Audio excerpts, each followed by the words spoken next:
என்ன பார்ப்போம் கரை படத்தில் அபிஷேக் ட்ரெயிலர் இருக்காங்க சார் தனுஷ் விக்னேஷ் ராஜா அவங்களோட காம்பினேஷனில் வர படம் சார் ஜிபோஸோட மியூசிக்கில் சார் இந்த படத்தில் என்ன சொல்கிறது ஸ்டார்டிங்லேருந்து இந்த படம் ஸ்டார்ட் பண்ணதுலேருந்து நம்ம இப்போ வரைக்குமே அந்த படத்தோட ஹைப் குறையாமல் வச்சுருக்காங்க சார் வந்த வாயா என் கரசாமியாக இருக்கட்டும் கண்ணம்மான்ற ஒரு அந்த லிரிக்கல் சாங்ஸ் லவ் சாங்காக இருக்கட்டும் சார் ரெண்டுமே ஒரு டிஃப்ரெண்டான ஜானர் சாங்ஸாக இருந்துச்சு. இது எப்படி இருக்க போது இன்னும் ஒரு ஜானராக இருக்கும்னு தெரியல.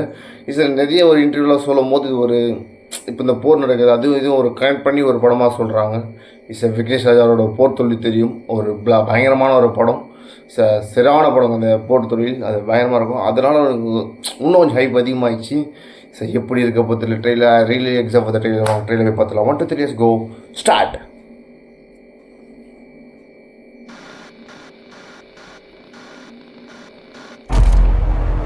வணக்கம். முக்கிய செய்திகள். 6 மாதங்களாக நடைபெற்று வரும் வளைகுடா போரின் உச்சகட்டமாக குவைத்தில் உள்ள நூற்றுக்கணக்கான எண்ணெய் கிணறுகளுக்கு ஈரான் இன்று தீ வைத்தது. இந்த செயலானது உலக பொருளாதாரத்தில் பெரும் தாக்கத்தை ஏற்படுத்தும் என்று அஞ்சப்படுகிறது.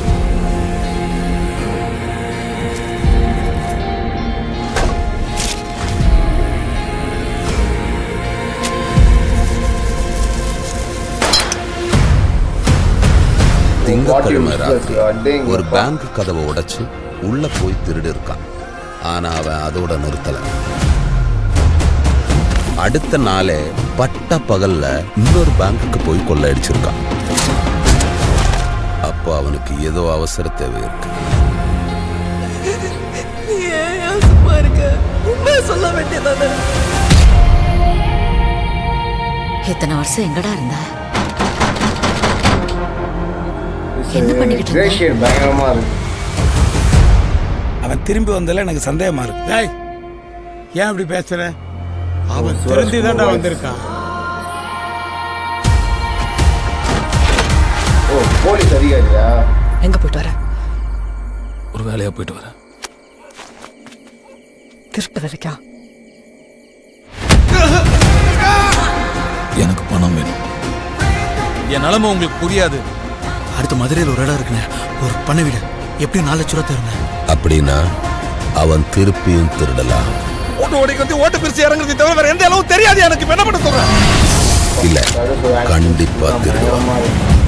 மீதி பணத்துக்கு என்னென்ன பண்ணுவ? எல்லா பக்கமும் போலீஸ் இருக்காங்க. ஓடவா விடுறாங்க.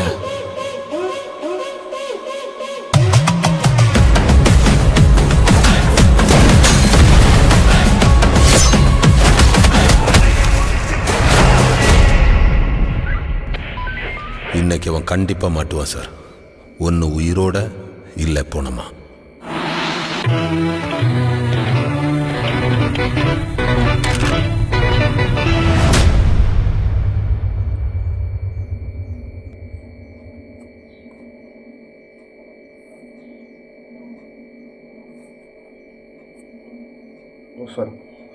சார் இதில் எப்படி சொல்கிறது ஒரு படத்தில் இப்போ பார்த்தீங்கன்னா இது நிறைய பேர் தப்பாக கண்ணுவேன்னா மன்னிச்சிடுங்க.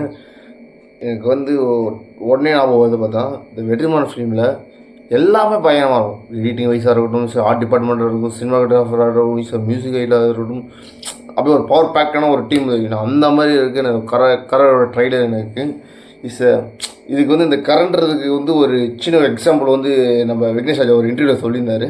அவர் பேர் கரசாமி. அது நம்ம கொஞ்சம் ஸ்டைலாக மாற்றணுன்றதுக்கோசம் கரன்னு வச்சுருக்கேன். அப்படி ஒரு மாதிரி ஒரு விளக்கம் கொடுத்துருந்தார். எனக்கு அது ரொம்ப பிடிச்சிருந்துச்சி அந்த இன்டர்வியூ பார்க்கும்போது.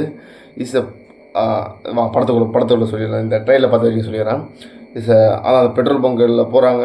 அதுக்கப்புறம் பார்த்தா அந்த பெட்ரோல் பங்க் அதை சொன்ன அந்த போர் சம்மந்தப்பட்ட ஒரு காட்சியாக இருக்குன்ட்டு அந்த சம்பவம் இருக்குது.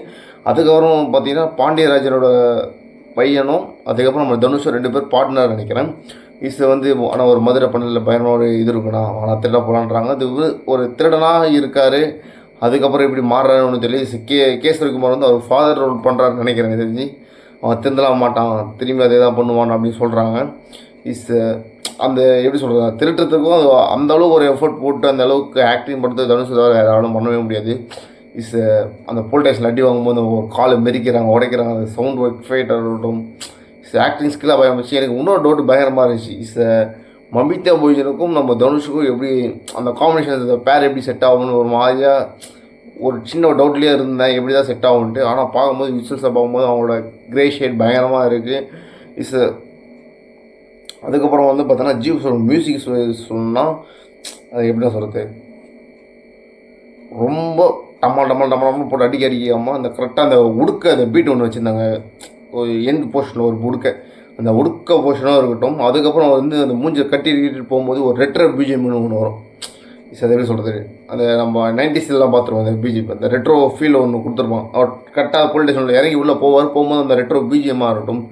ஸோ ஜிபஸனுடைய extraordinary work for the correct படத்திலோட ட்ரைலரே இப்படி இருக்குது. எப்பயுமே ஜிபஸ் பார்த்தீங்கன்னா ஒரு சஸ்பென்ஸ் கம்பல்சரி, ஒரு எல்லா படத்துலையும் ஒரு சஸ்பென்ஸ் கம்பல்சரி வச்சுருப்பார். இதை எப்படி வச்சுருக்காருன்னு ஒன்றும் தெரியல. சாங்ஸ் பயணம் பண்ணிட்டார், பேக்ரவுண்ட் ஸ்கோர் பயணம் பண்ணிட்டார். படத்தில் வெயிட்டிங் ஃபார் த ஜிபஸ் சம்பவம் ஃபார் என்ன பண்ணி வச்சுருக்காருன்னு தெரியல.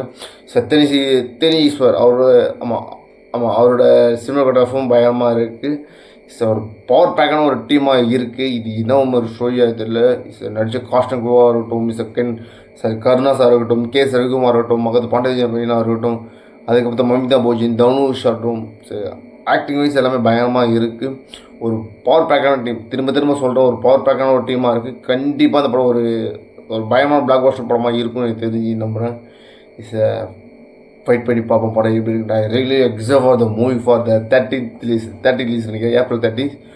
இன்னும் ஒரு 10 days ரிலீஸ் ஆக போகுது நினைக்கிறேன். I really excite for the movies. Wait பண்ணி பார்ப்போம் படம் எப்படி இருக்குன்னு.